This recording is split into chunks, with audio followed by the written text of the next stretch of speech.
नमस्कार, आप देख रहे हैं एचएस बिहार। मैं हूं आदेशपुरी। सिविल सेवा में जाना देश के हर एक छात्रों का एक सपना होता है और ख़ासकर बिहार के छात्रों का बहुत बड़ा सपना होता है। और इस परीक्षा में जो है कि लाखों छात्र हर एक साल अपीयर होते हैं, लेकिन सिलेक्शन कुछ सैकड़ों में ही होता है।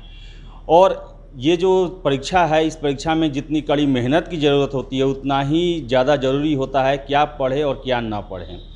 तो चलिए इन सब चीज़ों पर बात करने के लिए हमारे साथ हैं 2010 बैच के डीएसपी, जिन्होंने बिहार पुलिस सेवा में इनका चयन हुआ था, 50 रैंक था उनका। और इससे पहले भी ये 2 बार यूपीएससी का इंटरव्यू दे चुके हैं, लेकिन इनका चयन जो है बीपीएससी में हुआ। चंदनपुरी हैं, जो कि अभी पूर्णिया में डीएसपी हेडक्वार्टर ग्रुप में पदस्थापित हैं। इनसे बात करते हैं कि बीपीएससी जैसी परीक्षा को कैसे आप टैकल कर सकते हैं, इसमें कैसे सफलता प्राप्त कर सकते हैं। तो सबसे पहले डीएसपी साहब, मैं आपसे जानना चाहता हूं कि आपका माध्यम क्या था और आपके सब्जेक्ट क्या थे। मैं तो इंग्लिश मीडियम से दिया था एग्ज़ाम, और चूँकि ग्रेजुएशन में दिल्ली यूनिवर्सिटी से किया था तो मीडियम इंग्लिश था, इसलिए मैं इंग्लिश मीडियम से यहाँ पे भी अपीयर हुआ। सब्जेक्ट कौन कौन थे? सब्जेक्ट उस समय 2 ऑप्शनल्स हुआ करते थे, तो मेरा हिस्ट्री और पोल साइंस जो था वो सब्जेक्ट था। अच्छा, ये बताइए कि जैसे ये बिहार में कहा जाता है कि इंग्लिश मीडियम से अगर आप एग्ज़ाम देते हैं तो आपका सफलता और अंक ज़्यादा मिलते हैं, क्या ऐसा बात सही है क्या? नहीं, इसको मैं उतने नहीं मानता है, क्योंकि अगर आप देखिएगा तो जो लड़के टॉप किए तो अधिकांशतः हिंदी माध्यम से ही जो रहते हैं, जो टॉप करते हैं। यूपीएससी में आप देखिएगा तो जो टॉप करते हैं अधिकांशतः इंग्लिश मीडियम से रहते हैं। उसका कारण ये है कि यूपीएससी में जो लड़के अपीयर होते हैं तो ज़्यादातर इंग्लिश मीडियम के होते हैं, इसलिए वहाँ इंग्लिश मीडियम का अच्छा ज़्यादातर लड़के करते हैं। और चूँकि बिहार में है, सो हिंदी माध्यम से देने वाले छात्रों की संख्या ज़्यादा रहती है, इसलिए ज़्यादा छात्र हिंदी माध्यम से करते हैं। लेकिन एक चीज़ इसमें जो मुझे लगता है गौर करने वाली बात है कि चूँकि हिंदी आपकी अपनी भाषा है, तो इसमें जब आप आंसर लिखते हैं तो आप बहुत ज़्यादा इधर उधर की बातों को भी लिखने का प्रयास करते हैं, या यह एक बात कहिए कि आप बह जाते हैं लिखने के लिए, टू द पॉइंट आप नहीं हो पाते हैं। लेकिन इंग्लिश मीडियम वाले चूँकि वो प्रिपरेशन करके आते हैं, इंग्लिश का अपना पॉइंट्स रहता है, तो वहीं तक अपने आप को रिस्ट्रिक्ट रखते हैं। तो इस बात का आप ध्यान रखिए केवल कि अगर टू द पॉइंट लिख रहे हैं, अपनी भाषा में लिख रहे हैं, तो आपको मार्क्स इसी पे मिलता है कि आपने क्या लिखा है, किस मीडियम में लिखा है, उसका बहुत ज़्यादा असर नहीं पड़ता है। अच्छा, ये बताइए कि जो 3 फेज होता है परीक्षा में, पीटी, मेंस और इंटरव्यू, तो सबसे ज़्यादा जो कठिन और चैलेंजिंग कौन सा फेज होता है इसमें?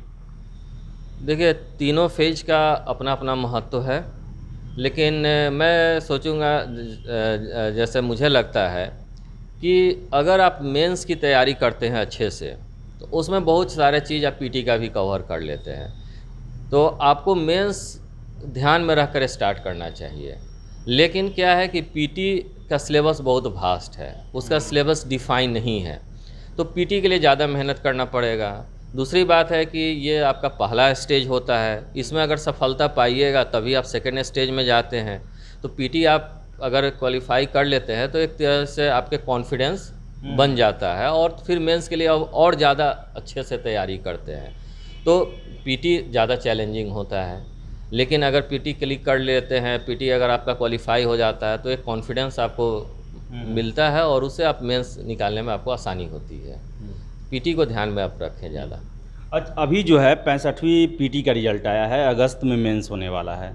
और मेंस में जो है वो जीएस काफ़ी अहम हो गया है, क्योंकि अब एक ही ऑप्शनल कर दिया गया है।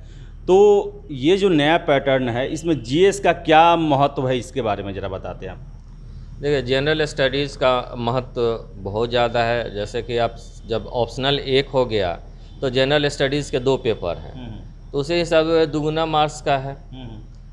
जनरल स्टडीज़ में एक तो है कि ज़्यादा मार्क्स है, दूसरी बात है कि जनरल स्टडीज़ में सारे स्टूडेंट जनरल स्टडीज़ का ही एग्ज़ाम देते हैं, इसलिए कंपटीशन भी ज़्यादा है।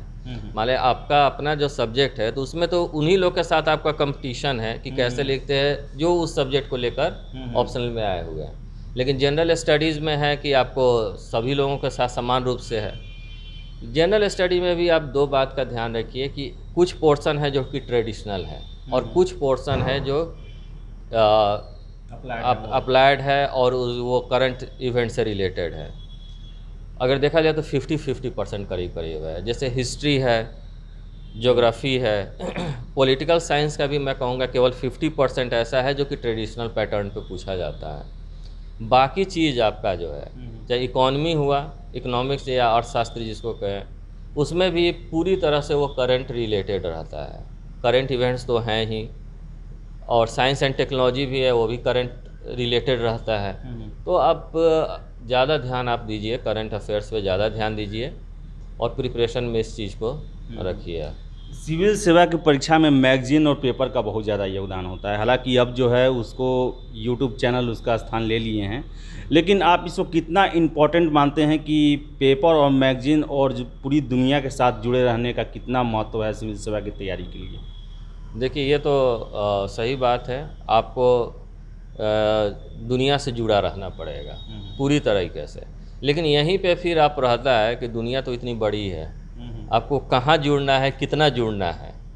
तो इस चीज़ पे बहुत ज़्यादा ध्यान रखना है कि आपको क्या पढ़ना है, क्या नहीं पढ़ना है। इसके लिए सबसे अच्छा है, एक तो सबसे पहले आपको सिलेबस की जानकारी होना चाहिए। सिलेबस की जानकारी मतलब कि सिलेबस आपको रटा हुआ। अगर कोई पूछ दे कि अगर आपसे कि हिस्ट्री का क्या सिलेबस है, तो उसमें आपको कन्फ्यूज़न नहीं होना चाहिए। हिस्ट्री का सिलेबस है कि आपको 19वीं शताब्दी के मध्य से, तो आपको ये चीज़ याद रहना चाहिए। ये नहीं कि मॉडर्न हिस्ट्री है, आधुनिक भारत है। आपको जानना पड़ेगा कब से है, कहाँ तक है। तो सिलेबस टू द पॉइंट होना चाहिए। दूसरी बात है कि जब से आप तैयारी कर रहे हैं, सिलेबस के अनुसार आप पिछला साल का क्वेश्चन देखें, 10 साल का, उससे आपको जानकारी मिलेगी कि वो किस एरिया को टच किया जा रहा है और बाकी जो अभी इशू चल रहे हैं उस इशू को। दूसरी बात है, जब वो इशू आप पढ़े तो ये ध्यान रखें कि वो उसका हम अप्लाइड यूज कहाँ कर सकते हैं। जैसे बहुत सारे पॉलिटिकल घटना घट रही है, तो उसका जो ट्रेडिशनल पोर्शन जो पॉलिटिकल साइंस का भी, जो पॉलिटी का पूछा जा रहा है, वहाँ पे भी आप उसको यूज कर सकते हैं कि कुछ अपना तो ट्रेडिशनल पोर्शन लिखे और कुछ जो अभी घटना घटी उसको अगर उसमें ऐड कर देते हैं तो औरों से आपका आंसर ज़्यादा अच्छा हो जाता है। तो इसका फ़ायदा आपको ज़रूर मिलेगा। अच्छा, एक जो ट्रेडिशनल क्वेश्चन जो जीएस फर्स्ट पेपर में आता है, जैसे बौद्ध मौर्य कला हुआ, 1857 के विद्रोह के कारण परिणाम, कुंवर सिंह की भूमिका, ये सब, तो ये ट्रेडिशनल क्वेश्चन है। तो ये सारे लोग, जैसे कि जो मटेरियल जो है एक ही तरह से उपलब्ध होता है, ज़्यादातर बिहार के एग्जाम में देखा जाता है। तो इसको लिखने का और अच्छा अंक प्राप्त करने का क्या तरीका हो सकता है, जो ट्रेडिशनल क्वेश्चन है उसको ये करने का? हाँ, जो ट्रेडिशनल क्वेश्चन है, आप सही बात बताएं कि ट्रेडिशनल क्वेश्चन में एक ही तरह का आंसर है, 10 तरह से लोग लिख रहे हैं। उसमें आप अपना कुछ क्रिएटिविटी ला सकते हैं। जैसे अगर मान लें कि मौर्य आर्ट के विषय में ही आपसे पूछा जा रहा है, आप मौर्य आर्ट का जो फीचर्स लिखें, बट अगर ट्राई करें कि थोड़ा सा गुप्ता से कैसे ये अलग है, वो भी 2-4 पॉइंट्स आप लिख कर उसको दिखा सकते हैं। अभी उसकी क्या स्थिति है, वो 2-4 पॉइंट्स अगर आप ऐड कर देते हैं, तो इस तरह से आप देखिए कि उसको हम कहाँ ऐड करके थोड़ा सा इसको औरों से अलग बना सकते हैं। अगर ये आप करते हैं तो उससे आपको बहुत फ़ायदा होगा। और अभी आ गया है ऑनलाइन क्लासेस, बहुत सारे ऑनलाइन क्लास आ गए हैं, टीचर आ गए हैं, मैगजीन आ गया है, किताब आ गया है। वो क्या ज़्यादा अभी प्रभावी है, या फिर जो ट्रेडिशनल तरीका था बुक से पढ़ना, मैगजीन से पढ़ना, पेपर पढ़ना, वो ज़्यादा इफ़ेक्टिव? आपको क्या लगता है? देखिए, ऑनलाइन जो क्लासेज है उसमें सबसे बड़ी दिक्कत है कि अगर आप पहले से प्रिपेयर नहीं है तो आप जान नहीं पाएंगे कि कौन सही बता रहा है, कौन सा डायरेक्शन। एक बार अगर गूगल में टाइप करेंगे 10 कोचिंग, 10 साइट का नाम आ जाएगा आपको, और आप कंफ्यूज हो जाएंगे। कोई बताएगा ऐसे पढ़ो, कोई बताएगा वैसे पढ़ो। इसलिए सबसे पहले ज़रूरी है कि जो आपका अपना ट्रेडिशनल मेथड है, जो बुक्स, जो नामी बुक्स है जिसको कि सब लोग जानता है, जैसे बिपिन चंद्रा के बुक्स हुआ कि आपको हिस्ट्री के लिए पढ़ना है, पॉलिटी के लिए लक्ष्मीकांत का पढ़ना है या डी बसु का पढ़ना है, वो किताब आप पहले तो ज़रूर पढ़ लें, ताकि आप उसके बाद ऑनलाइन अगर सुने तो आपको लगे कि हाँ, कि ये ऑनलाइन स्पीच या ये नोट्स अच्छा है। अगर आप जानेंगे नहीं पहले से तो आप कंपेयर नहीं कर पाएंगे कि कौन सा अच्छा है या यह सही में अच्छा दिया है या नहीं दिया है। तो बेसिक तो आपको तैयारी करना पड़ेगा, जो कि बेसिक बुक्स से करना पड़ेगा और ट्रेडिशनल मेथड से करना पड़ेगा।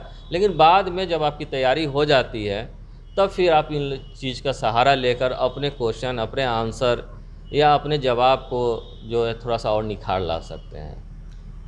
तो ये थे चंदनपुरी, जिनका कहना है कि आपको ट्रेडिशनल जो रास्ते हैं उनको नहीं छोड़ना पड़ेगा, क्योंकि वो ही आपका बेस तैयार करेंगे। इसके साथ ही साथ इन्होंने बहुत सारी ऐसी बात बताई जो कि आपके परीक्षा के दौरान आपकी तैयारी में काफ़ी मदद कर सकते हैं और आपको अच्छे अंक लाने में ही मदद कर सकते हैं। तो इनसे आगे के वीडियो में भी हम जानते रहेंगे, जैसे कि ऑप्शनल के पेपर्स जो हैं उन सब के बारे में जानेंगे। फ़िलहाल इस वीडियो में इतना ही, और चंदनपुरी का बहुत बहुत धन्यवाद, आप हमसे जुड़े। और अगर आपको हमारा चैनल पसंद आया तो इसे सब्सक्राइब करें और वीडियो को लाइक और शेयर करना ना भूलें। आपका बहुत बहुत धन्यवाद।